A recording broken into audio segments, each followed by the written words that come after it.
Kaip jie turi pradėti pradžią tą čia Lietuvoje. Iš tikrųjų, baigę mokslus, jie neturi į ką atsiremti.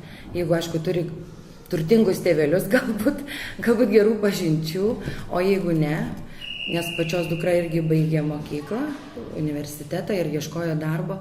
Ir Lietuvoje darbo gauti, tai jaunam darbuotojai, baigusiam, atrodo, visai neblogą specialybę, tik už minimumą. O kaip pragyventi už tą minimumą, kaip kurti šeimą vėliau, kaip gimdyti vaikus. Nereikia toli važiuoti, Latvija, Lenkija, tarkim, ten prioritetai tikriausiai yra kiti, ten matyt kažkaip tai stengiasi, kad tie vaikai ugdytųsi geresnėse sąlygose, taigi norėtųsi ir mums, aišku, to paties.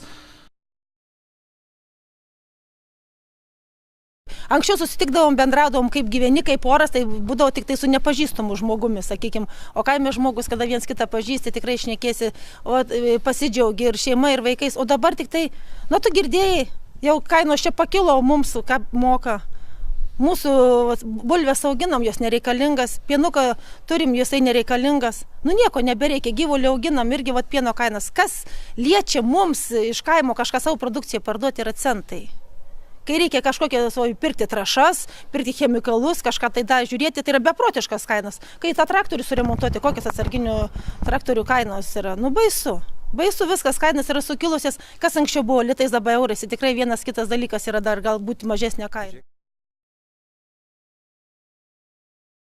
Tikrai pabrango ir viskas brangsta, ir importuotojai, ir gamintojai, sakykime, produkcija, manau vis tiek įtakos euras tam turėjo, pasinaudojo progą, kas galėjo. Tai mes mažmenininkai, sakykime, perpardavintai, tai tas kainas išlaikom tas pačias, bet pagrindė brangina tai didėjai, tai pagrindiniai pirmos rankos.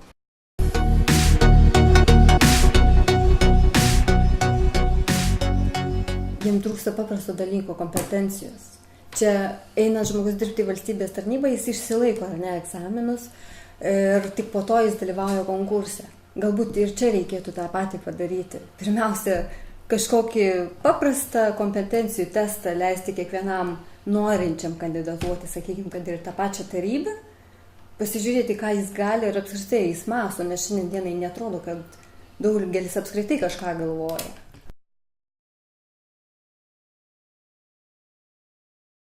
Galiu pasakyti, situacija tokia, kad labai prasta situacija, iš tikrųjų, jokio bendravimo su kūno kultūros departamentu, jokios strategijos,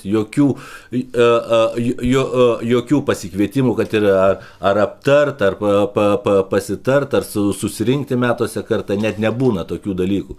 Tas pats ir finansavimas programų, kiek aš esu rašęs į kūno kultūros departamentą, ten irgi rašyk nerašęs, ar belskis, ar nesibelsk, vadinasi, skirstomi pinigai visai kitokių principų, parašyk ar 5 programas, ar 3, ar 1, žinai, kad be kažkokių kitų dalykų tu nebūsi proteguojamas, o apie bendrą kažkokį darbą vadovų darką, tai mes apskrity, kas bendraujam, pasiskambinam, dar šiek tiek su tais vadais bendrauju, o ten tų kitų net nesu matęs per tiek metų, nei girdėjęs, nei matęs, nei jų strategijų, nei kažkokio bent paprasto pabendravimo.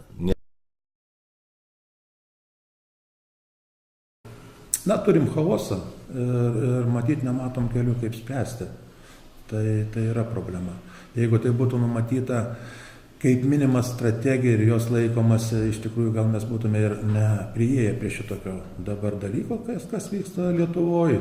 Tai buvo įvardinta prioritetas švietimas, o dabar jisai paslėptas labai apatiniam stalčiui, pakalotas. Ir iš tikrųjų, gal ne tik švietimas, aš nežinau, ką reikia Lietuvai, kad atsigręžtų būtent ir valdžia į mokytoją. Matyt stresų. Pažiūrėkim, policininkas peršovė koją, iškart pažadėjo, kad kelsim atlyginimus.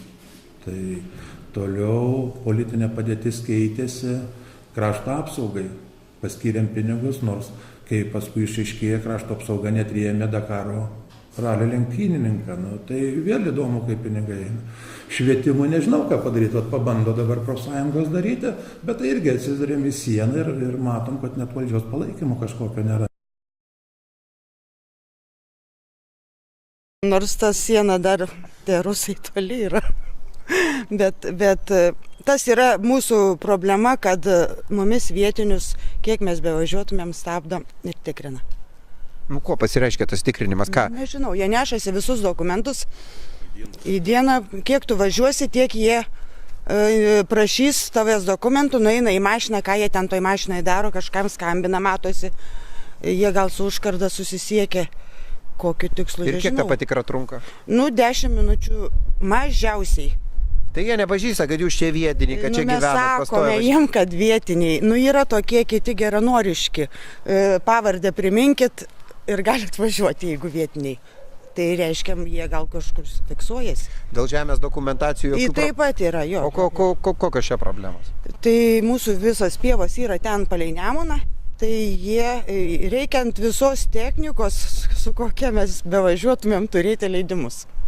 Kad mes galime į savo pievą įvažiuoti su savo nuosavo technika, su mašina, su bet kuo. Ir kiek tas leidimas galioja? Visiems laikam yra išduodamas? Ne. Nežinau, buvo metam, paskui gal 3 ar 2. Nežinau dabar tiksliai, reikėtų jau tikslintis. Va, ir vargstam.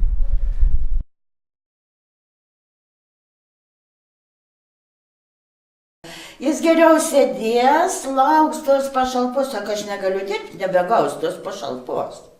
Jeigu tu paprašytum kaime, ką padėti dirbti, jis neina, nes jis pašalpos nebegaus.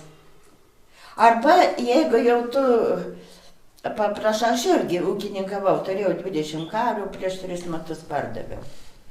Samdžiau žmonės, viską. Bet jeigu tu ką nors dirbi su tais popieriais, tiek apsiverti, tiek čia tą seka, darbo laiko tabelis, sakau, kodėl Seimo nariam, jie gali nebūti Seime. Gėda žiūrėti, tuščios salės sėdi, tuščios. Tai darbo tabelius jam reikia vesti, juk jis darbėje yra. Keli verslininkai moka už darbą, kada žmogus nedirba. O jie, reiškia, negali mažinti, neleidžia konstitucijai jiem atlyginim, kad ir nedirba, nemokėti. Sako, socialių šeimų daugėja arba socialinių ten, kur reikia vis pagalbos, ne, šeimoms, sakykime, nėra darbų, valdžia truputį padeda. Ir kas iš to šeimos? Jau karta. Ta pati karta dabar vaikai prašo tų pinigėlių, jie neieško darbo, jie taip įpratę gyventi. Nebėra normalios, tvarkingos šeimos, nebėra Lietuvoje, aš nežinau, greitai nieko nebebus. Mūsų paskutinė karta yra dabar. Mūsų 50 metų jau paskutinė karta. Visas jaunimas išvažiavęs. Absoliučiai.